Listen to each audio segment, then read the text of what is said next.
people like Mahomes, but they're good. But this season, like none I ever remember, the NFL middle class, they've restored the NFL middle class. Geno, Sam Darnold, Baker Mayfield, and Andy Dalton are crushing it. To give you a sense, Darnold leads the NFL in passing touchdowns and passer rating. Baker leads it second in passing touchdowns and a 71% completion percentage. Geno Smith has thrown for the most yards, and Andy Dalton, through 2 games, has as many touchdown passes as Aaron Rodgers does for the season. So simply put, they're very, very good at their craft, and they're not nearly as expensive. So go look at the receiving core for Sam Darnold, Geno Smith, and Baker Mayfield, and then go look at the receiving core for, like, Josh Allen or, a Dak Prescott. Or if Rashee Rice is hurt, yikes, Patrick Mahomes. So I don't know if these guys hoist trophies, but you win 10, 11 games, everybody in the building keeps their job. You're not getting fired if you make the playoffs and lose with Baker Mayfield or Geno Smith or Sam Darnold or Andy Dalton, although I think that's a long shot. But he's played great.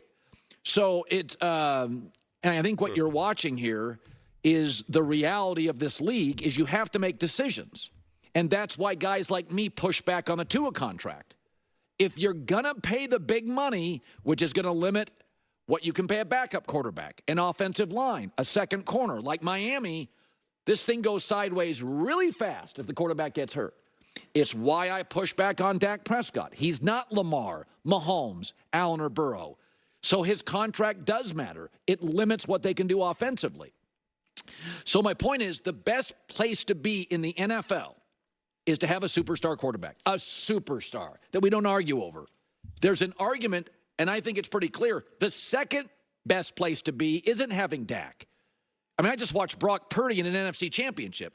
The second best place to be is having a Dalton, a Baker, a Geno, and a Darnold not making much, but stacking your roster and then drafting a quarterback and letting him sit.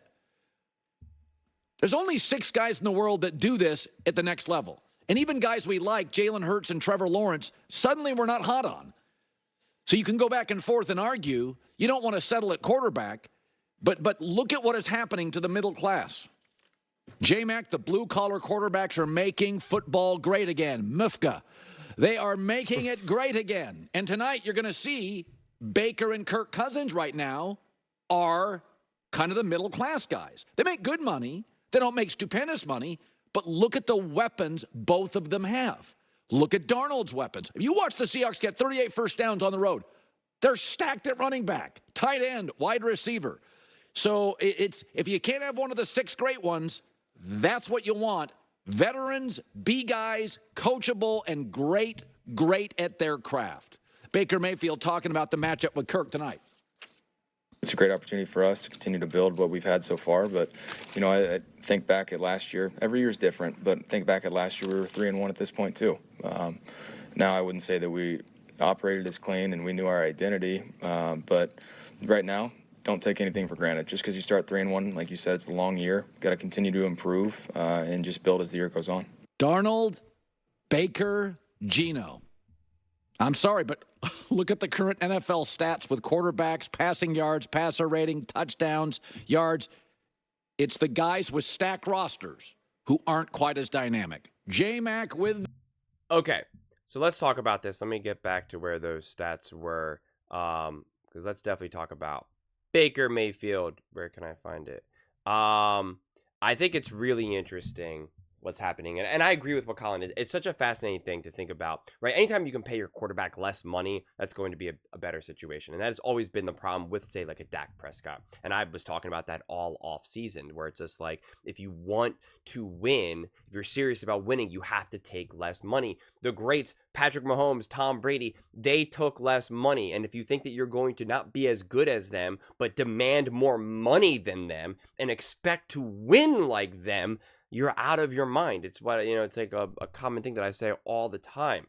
And it's so fascinating to see this. And the problem is like, if you have success, this is where we're at with football though, where Baker Mayfield keeps having success, Geno Smith, Sam Darnold, then they're going to get that big, gigantic contract. That's the problem. So it's like Sam Darnold was on his last leg. That's why he got, what he got, Same thing with Baker. Same thing with Geno. Same thing with Andy. We're looking at these 4 quarterbacks. These weren't seen as like B quarterbacks. These were seen as quarterbacks who were like, yeah, you might be out of the league or you're going to be a backup. That's why they got the deals that they got. Whereas if people thought that they would put up some of these numbers, then they wouldn't get paid this amount of money. They would get paid significantly more money. So that's always, part of the issue. But we also have to put some of this in context. Andy was always a pretty good quarterback, right? He was really at the mercy of whatever the heck was going on where he was with the Bengals. Sam Darnold also had obviously a ton of issues where he was with New York and Carolina. Baker, you can make the same argument as well with Cleveland, as well as also Carolina. And Geno Smith, I think, was a combination between situation and also just being a late bloomer, honestly, right? Like they needed to kind of figure out how to maximize him. I've been wildly impressed with all 4 of these quarterbacks, quite frankly. But I think it also needs to be put into context. First off, Sam Darnold has an amazing team, an amazing coach, and so that's obviously going to help him out. But he's also been playing really, really good teams. Geno Smith, he's played some pretty bad teams. He's also played the Detroit Lions. I think he looked really good, although the Lions defense has not necessarily been playing great. But I was wildly impressed with everything Geno was doing. And Andy Dalton's playing like a guy who's just like, he's got nothing to lose, right? Because he truly has nothing to lose. I think the one that has to be put into context with Baker Mayfield is like he played the Washington Commanders, who have a bottom defense, and the Philadelphia Eagles, who have a bottom defense right now, right? So he was able to really feast in those 2 games, right? He feasted on the Commanders and he feasted against the Eagles. And like even the game against the Eagles, which I've talked about at length, the offense was so injured, that was so bad that they kept going 3 and out. You're in 108-degree weather. The 3 and outs, the defense is on the field all day. They're exhausted. They're literally passing out, going in and out of the blue tent, throwing up. Baker was able to just own that. And as Travis O'Shea pointed out when he watched the All-22, he said that there was just nobody in place. Nobody was ever in place at the right time. So yeah, Baker Mayfield's a good enough quarterback, and that offense is good enough to be able to attack that, to take advantage of that. But then when he played the Detroit Lions, it didn't look like that, right? And same thing, even against the Broncos, it didn't look like that. 2 teams that were significantly, better coached and more prepared. So I think this whole idea that we're rocking and rolling needs to be taken with a pretty big grain of salt. I agree with Colin. It's not that these teams can't win 10, 11 games and then make it to the playoffs. And he said that no one's getting fired. But it's interesting because he said that based off of the statement that it's like, well, that's your short-term play, right? If your short-term play is Baker can develop him, right? And he goes, yeah, you're not going to get fired in that regard. But if you say, hey, Baker's going to be my long-term quarterback for the next 10 years, and we only make the playoffs and win 11 games, but never get to that NFC Championship game or never win the Super Bowl, well, then something has to change, right? The whole point is to win a Super Bowl. And it's not to say that you have to win a Super Bowl every single year, but that has to be the plan. That's why coaches do get fired. There's plenty of coaches who win consistently, get to the playoffs. Mike McCarthy and Dak Prescott, they're winning games. They get to the playoffs. Mike McCarthy is probably going to get fired if they don't win a Super Bowl this year, right? Like, so it's what are the expectations then? If you're just happy to be relevant, if you're just happy to win some games and have a chance in the playoffs, then sure. But if you're trying to win a Super Bowl and take it to the next level, I'm not so sure about all of that. And that's what makes these quarterbacks, and less so Andy, just because it feels like he's really kind of beyond everything, right? He definitely feels more of like the old man out of this group in terms of Geno, Baker, and Sam. And I would say that this is the NFL is better when we have quarterbacks like this who are able to thrive. That's why, like what Colin was saying, right? Like these middle of the road quarterbacks or middle of the road teams, it's more exciting when they're not just nothing, right? When they're not the New York Giants and it's like, all right, this is an easy give me game, right? Not like the Cleveland Browns with Deshaun Watson right now as well, or the Carolina Panthers with Bryce Young. So it's definitely so much more fun to watch, so much more competitive. When there's when there's less give me games in the NFL, then the NFL is going to significantly be better. But the other thing though that's interesting, because Colin says, hey, these quarterbacks are kind of like B quarterbacks, which he refers to Baker Mayfield as. But the reality is go ask Tampa Bay Buccaneers fans and Baker fans if they think Baker is a B quarterback. They think Baker is an A quarterback. They think Baker is a top 5 quarterback, top 10 at the minimum. That's where the disconnect starts to come.